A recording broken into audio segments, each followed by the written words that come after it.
Ajá. ya sean especialistas en Nueva York o en ciudades, o un pueblito que el pintor del pueblito para ellos es el artista del pueblito. Ajá. ¿Ya? Y Sí. probablemente lo que él haga en otras latitudes se entienda como artesanía.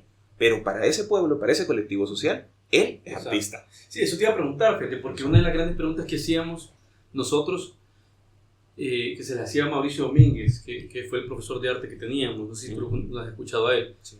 Él es ceramista y él nos daba clases de arte. Yo le preguntaba, pues, ¿cuál es la diferencia entre arte y artesanía? O sea, ¿en qué momentos, dónde se hace la línea? Complicado. ¿Verdad? Entre una cosa y la otra. Y me parece como que cuando tú vas a los pueblitos y encontrás un puestecito donde te hacen un montón de cuadros y casi que te lo sacan en serie, no estoy seguro, yo digo, en mi interpretación pareciera más artesanía, ¿verdad? Pero cuando alguien viene y piensa qué quiero transmitir, normalmente trata de transmitir alguna emoción, trata de transmitir algún tipo de filosofía, pensamiento, algo por el estilo.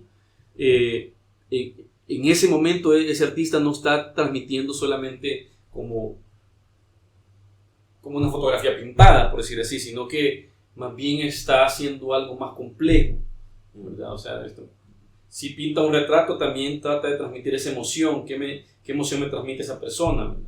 Enojo, desprecio o lo que sea, pues, ¿verdad? Entonces, la cosa es cómo se logra distinguir eso, porque tal vez pueda que un paisaje sí sea arte, y de hecho hay pinturas que son artesanías que son wow. Correcto, Claro, ajá, o sea, totalmente. Entonces, ¿cómo se distingue eso? O sea, Mira, es un poco de lo que te decía, es un acuerdo social en algunos textos, bueno, en algún lugar, no sé si oí o leí, que alguien decía que era por la serialización, es decir, por la cantidad de copias, copias que se hacen de esa misma imagen. Sin embargo, si nos ponemos con la historia del arte, te darás cuenta tú que Andy Warhol hizo una serialización de sus obras, entonces es relativo. Y yo creo, desde mi perspectiva, que eso es también un acuerdo social, pero también es una percepción individual. O sea, yo por cuestiones de trabajo hace poco viajé a Panamá, por ejemplo, y compré una artesanía, ¿verdad? Que es una especie de mantel, que eran retazos de tela cosidos entre ellos y generaban dibujos, y las telas eran como capas de colores, cada una de las telas. Una cosa preciosa. Además, estaba como los hilos de colores también hacían líneas, o sea, era como un dibujo con telas y con hilos, pero muy bien hecho, muy elaborado. Entonces, ciertamente hay una gran cantidad de esa artesanía, pero no todos eran iguales, porque como tenían variantes, porque era hecho a mano, entonces para mí, desde mi perspectiva personal, para mí eso es una pieza de arte. ¿Verdad? Ahora bien, que eso no tiene la intención de estar en un museo, que eso no tiene la intención de que se le tome como, pero es una muestra de un colectivo específico, que es una etnia propia de ahí de Panamá, no sé qué. Entonces, es esa representación cultural y artística, si le podemos decir, de ese colectivo social. Entonces, ¿en qué lugar estuviste? Estuve en Panamá ciudad, o sea, Panamá capital, pero entiendo que es unas tribus que están como en unas islas cerca, que llegan y que venden ese tipo de productos ahí.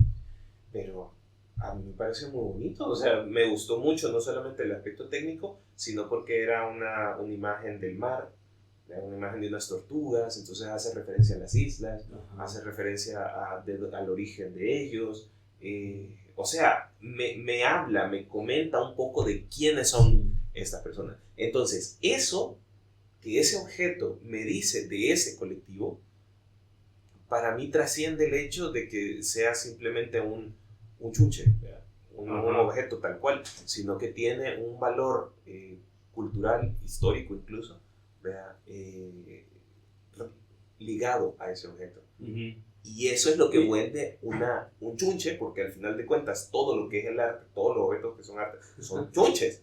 pero cualquier cosa. Pero el valor que las personas le damos es lo que convierte ese objeto en una obra de arte. Y si ese valor es compartido por un colectivo social, pues bueno, toma todavía más valor. Vaya, por ejemplo, por ponerte un ejemplo, la Mona Lisa que está en el Louvre, en París, ¿okay? Vos ves en la Mona Lisa y vos decís, sí, es una pintura famosa, ¿qué? ¿Pero por qué es famosa? Por la historia, porque se la robaron, porque Leonardo la anduvo sí. De hecho, no como que antes de que se la robaran no era tan codiciada, llamémoslo. Siempre estaba ahí en el Louvre, pero estaba en ese museo, ¿verdad? Sí. Pero no era, o sea, la gente no llegaba al Louvre solo a ver eso. Efectivamente. Como ahora, que hoy, o sea, casi que si vas al Louvre, o sea, no te puedes perder la Mona Lisa, ¿verdad? Efectivamente. Ahora bien, vos, bueno, según yo recuerdo la historia, haberla oído o leído en algún lado, decía que el man agarró ese cuadro porque era pequeño y porque se lo podía meter en el abrigo y por eso se lo llevó, y que pasaron incluso, no sé si horas o días, antes de que se dieran cuenta.